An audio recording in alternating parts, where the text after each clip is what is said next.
Israel के Iran पर हमले के बाद कहा जा रहा है कि अब ईरान इजराइल पर बड़ा हमला कर सकता है।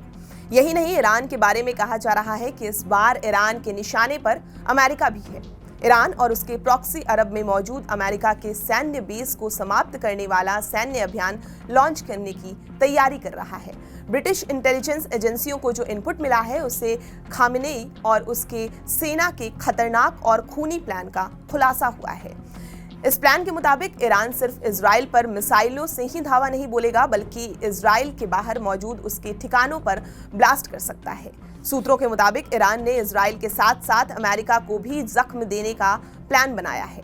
ईरान इजराइल पर बैलिस्टिक मिसाइलों से हमला कर सकता है। अमेरिका और यूरोप में इजराइल के दूतावास पर खतरा मंडरा रहा है। ईरान अरब में मौजूद अमेरिकी सैन्य बेस पर भी हमला कर सकता है। इसका मतलब ये हुआ कि ईरान एक साथ इजराइल और अमेरिका के खिलाफ 3 फ्रंट खोलने जा रहा है। माना जा रहा है कि अमेरिका और यूरोप में हमले को ईरान के स्लीपर सेल अंजाम देंगे या फिर कोई बड़ा फिदायीन हमला हो सकता है। ईरान ने कई देशों में मौजूद अपने स्लीपर सेल को सक्रिय कर दिया है। इजराइल के अंदर मौजूद आत्मघाती हमलावरों को वीवीआईपी लोगों को मारने का टास्क सौंपा गया है, जबकि इजराइल के बाहर स्लीपर सेल को इजरायली दूतावास को उड़ाने की जिम्मेदारी दी गई है। ब्रिटिश इंटेलिजेंस एजेंसी की रिपोर्ट पर मोहर इस वक्त लग गई जब तेल अवीव में आत्मघाती हमले शुरू हो गए। इजरायली सेना ने ईरान में जबरदस्त हवाई हमले किए। इजराइल में ईरान के फिदायीन हमले शुरू हो गए। तेल अवीव में एक ट्रक ड्राइवर ने ट्रक से कुचलकर इजरायली सैनिकों को मारने की कोशिश की। ये घटना तेल अवीव में ग्लिलोत सैन्य बेस के पास हुआ। शक है कि ईरान के आत्मघाती हमलावर ने बेस के पास मौजूद सैनिकों पर ट्रक चढ़ा दिया। इस हमले में करीब 10 सैनिकों की मौत हो गई, 50 से ज्यादा जवान घायल हो गए हैं। कई सैनिकों की हालत गंभीर है, इसलिए मरने वालों की संख्या बढ़ सकती है। इजरायली सैनिकों ने ट्रक ड्राइवर को गोली मारकर मौके पर ही मौत के घाट उतार दिया। इस हमले के बाद इजरायली सिक्योरिटी एजेंसियां हाई अलर्ट हो गई हैं। इजराइल में मौजूद ईरान के स्लीपर सेल को ढूंढा जा रहा है। तेल अवीव में जो कुछ हुआ उससे ईरान के फिदायीन हमले की शुरुआत माना जा रहा है।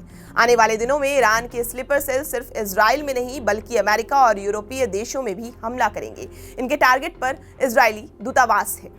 ब्रिटिश इंटेलिजेंस एजेंसियों के मुताबिक ईरान के sleeper cell America, Britain, Switzerland, Italy, France, Greece, Turkey, Belgium, Denmark, Saudi Arab, Germany और स्वीडन में मौजूद है।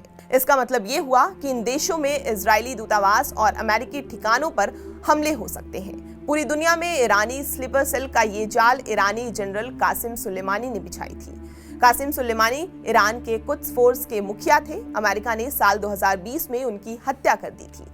दुनिया भर में फैले ईरानी स्लीपर सेल और फिदायीन हमलावरों को ईरान के कुद्स फोर्स ही मैनेज करती है। फंडिंग से लेकर उन्हें हर जरूरी चीज कुद्स फोर्स ही मुहैया कराती है। सुलेमानी के मारे जाने के बाद कुद्स फोर्स को इस्माइल कानी हेड कर रहे हैं। सूत्रों के मुताबिक तेहरान में मौजूद अंडरग्राउंड बंकर से कानी स्लीपर सेल को आदेश दे रहे हैं। हमले के लिए उन्हें टारगेट बता रहे हैं। इसका मतलब ये हुआ कि इजराइल और ईरान युद्ध का सबसे खतरनाक और खूनी चरण शुरू होने जा रहा है। इस चरण का नाम है आत्मघाती हमला।